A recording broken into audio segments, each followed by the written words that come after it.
semuanya, perkenalkan nama saya Grace Simanjunta sebagai Ketua Kelompok 6 dan Sekretaris Rian Sinaga dan anggota Stanley Redden, Leo David, Rizky Saragi, dan Brian Cho. Oke, halo semuanya, selamat siang. Perkenalkan nama saya Stanley dari kelompok GES. Hari ini saya akan mempresentasi mengenai segi dimensi menurut Meisel. Itu ada 6, jadi saya ambil cuma 3 saja. Yang pertama itu adalah dimensi pengetahuan lokal, yang dimana setiap masyarakat memiliki kemampuan untuk beradaptasi dengan lingkungan, ya. Jadi ada adaptasi dengan lingkungan tertentu, ya, memiliki pengetahuan lokal dalam menguasai alam. Itu yang pertama. Yang kedua adalah dimensi nilai lokal, yang dimana masyarakat memiliki aturan atau nilai-nilai lokal, atau bisa dibilang tingkah lakunya bagaimana, kan gitu, ataupun suatu perbuatan yang harus dihadapi. Nah, itu kira-kira seperti begitu. Nah, jadi itu bukan berarti dia menghilangkan nilai-nilai tersebut, tetapi ada juga dia jalankan dari segi perbuatan, sikap, dan lain sebagainya. Kemudian ketiga ada dimensi keterampilan lokal, yang dimana setiap masyarakat itu memiliki kemampuan untuk bertahan hidup, ya. Jadi ada nanti namanya bertahan hidup.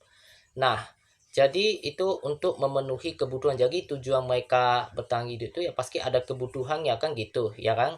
Hal ini juga merupakan cara mempertahankan kehidupan manusia, ya, yang bergantung dengan alam, mulai dari cara berburu, bercocok tanam, ya, hingga industri rumah tangga. Nah, itu ada tahap-tahapnya. Jadi dimulai dari ya berburu, bercocok tanam, berkesenian, hingga industri rumah tangga. Oke, sekian dan terima kasih.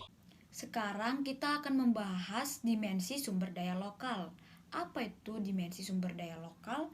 Setiap masyarakat memiliki prinsip tertentu yang dianut dan memanfaatkan sumber daya lokal sesuai dengan kebutuhannya dengan tidak mengeksploitasi secara besar-besaran.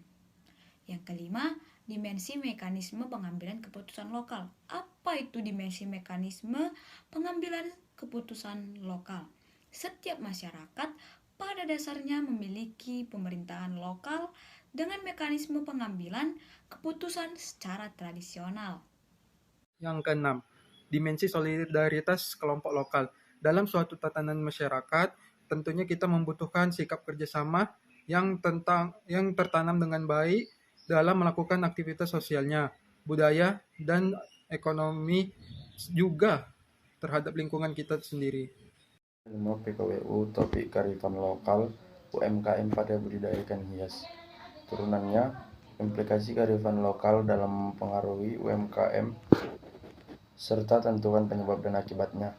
Sasarannya, konsumen atau pembeli dan produsen, jumlah sampel 5 orang.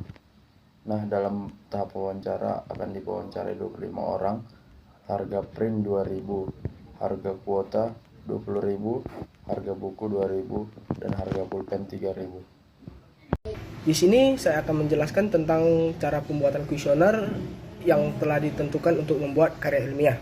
Nah, baik, sebelumnya telah ditentukan dimensi-dimensi yang sesuai dengan para ahli. Menurut para ahli, dimensi-dimensinya. Jadi sekarang di sini untuk membuat dan menyusun kuesionernya ini itu harus disusun sesuai dengan kata kuncinya. Baik. Nah, sesuai dengan dimensi yang telah dijelaskan oleh teman saya yang mencari pengertian-pengertian dari berbagai pengetahuan lokal, nilai lokal, dan sebagainya. Nah, baik. Untuk dimensi yang pertama, saya mengambil kata kuncinya, yaitu ada 3 untuk menentukan di mana permasalahannya untuk dibuat menjadi latar belakang masalah dalam karya ilmiah. Jadi, disusun menjadi 3 kata kunci tersebut itu akan dibuat sebagai satu kuesioner lagi, yaitu membuat tabel. Jadi dalam pembuatan tabel itu kita harus menyusun mana yang setuju, mana yang tidak, dan mana yang sangat setuju, mana yang tidak setuju, kan gitu. Nah, dari situ baru kita bisa mendapatkan suatu masalah. Nah, baik, untuk dimensi pertama yaitu saya mengambil tiga kata kunci ya. Yang pertama yaitu pengetahuan lokal, yang kedua yaitu beradaptasi, yang ketiga itu adalah lingkungan. Nah, baik, untuk yang dimensi kedua itu saya juga mengambil 3 kata kunci. Yang pertama itu perubahan, yang kedua itu perbuatan, yang ketiga itu kelompok. Untuk yang 3 yang dimensi ketiga, yaitu yang pertama bertahan hidup, yang kedua mempertahankan, yang ketiga industri rumah tangga. Nah, yang keempat, dimensi keempat, yang pertama itu prinsipnya, yang kedua itu manfaat, yang ketiga itu mengeksploitasi. Nah, untuk dimensi yang kelima yaitu mekanisme dasarnya, baru keputusannya. Gimana keputusannya, yaitu ya.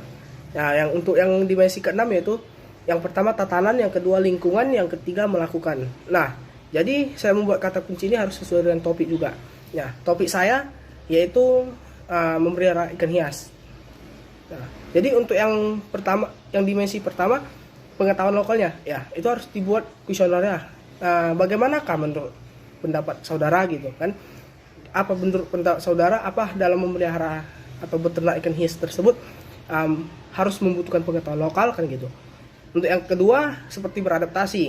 Nah, itu saya mengambil sebagai contoh ya. Yang kedua beradaptasi. Jadi itu bisa dibuat sebagai kuesioner juga.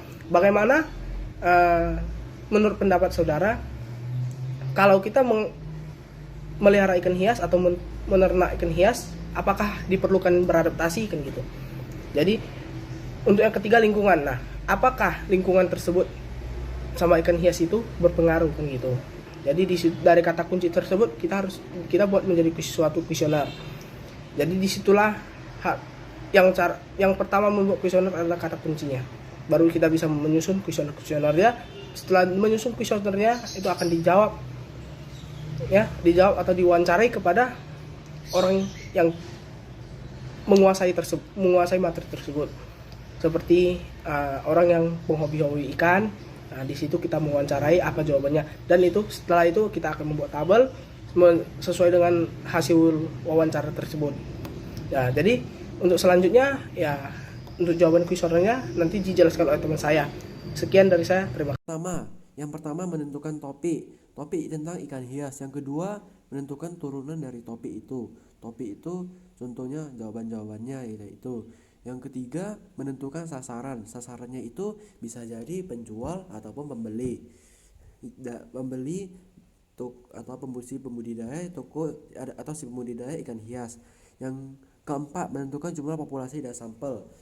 Jumlah populasinya bisa 25, bisa 30 ataupun bisa 20 ataupun 10. Yang kelima membuat dimensi turunan.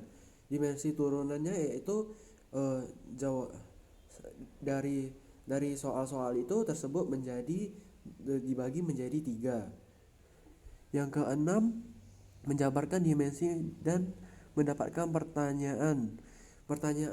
Setelah kita menjabarkan dimensi-dimensi yang ada, kita jadinya dapat menemukan pertanyaan yang layak untuk ditanyakan ke si pembudidaya, penjual ataupun pembeli ikan hias. Yang ketujuh melakukan wawancara. Sesudah menjabarkan dimensi, mendapatkan pertanyaan, maka kita lanjut ke melakukan wawancara. Wawancara ini juga dilakukan kepada siang pembudidaya, penjual ataupun pembeli. Yang kedelapan menentukan jawaban paling negatif. Jawaban paling negatif sangat diperlukan dalam karya ilmiah, karena dengan adanya jawaban negatif kita dapat menjadi tahu hal apa saja yang menjadi kelemahan dari ikan hias itu sendiri. Sekian dari saya, terima kasih. Bagaimana menurut yang A? 1A jawabannya ada, 1B jawabannya enggak karena hanya hobi, ya mengganggu. Jawaban 1C iya perlu. Nomor 2 A, kita memberdaya ikan yang bisa dijual, ekonomis, ada keuntungan atau cuan. B, pengaruh nilai jual ikan. C, 2C pengaruh dan merawat ikan. 3, A tidak terlalu banyak keterampilan. Yang 3B pengaruh. Bagi kalau udah peminat pasti menghasilkan keuntungan. Yang 3C tentu. Yang keempat A, kalau melihara ikan gak langsung ke lingkungan, hanya alam. Yang B gak ada, yang C ada. Nomor 5A, jawabannya A, butuh masalah makan, masalah kebersihan. Yang 5B nggak biasa pakai makanan ikan juga bisa. 5C tentu agar tidak merugikan siapapun. 6A harus meraih akuarium sampai bersih. 6B setelah kita jual ikan tersebut. Ya 6C pemberdaya sendiri. Yang pertama, pembeli pertama yaitu atau pemelihara itu Wak John, si tukang bakso. Soal pertama, jawabannya A, gak ada. 1B, gak ada. C, enggak. 2A gak ada. B, pengaruh menambah kecantikan. 2C, enggak. 3A, enggak. 3B, enggak. 3C, iya, pengaruh. 4A harus ada. B, bisa pakai, bisa enggak. 4C, enggak. 5A, enggak. B, bisa diganti. 5C, tergantung bagi yang pelihara sifatnya. 6A enggak terlalu. 6B enggak. 6C enggak. Pemelihara Bang Tony. 1A pengetahuan membantu supaya kita bisa melihara dengan tepat. B, tidak. 2C, iya. 2A, tidak. 2B, iya. Aquascape itu tadi akuarium. 2C, tidak. 3A, iya. 3B, iya. 3C, ada.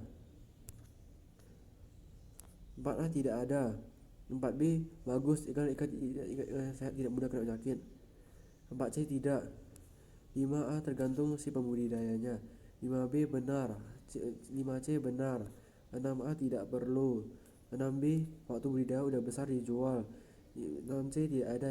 Si Jimmy Long atau yang pembeli ketiga atau si budidaya ketiga.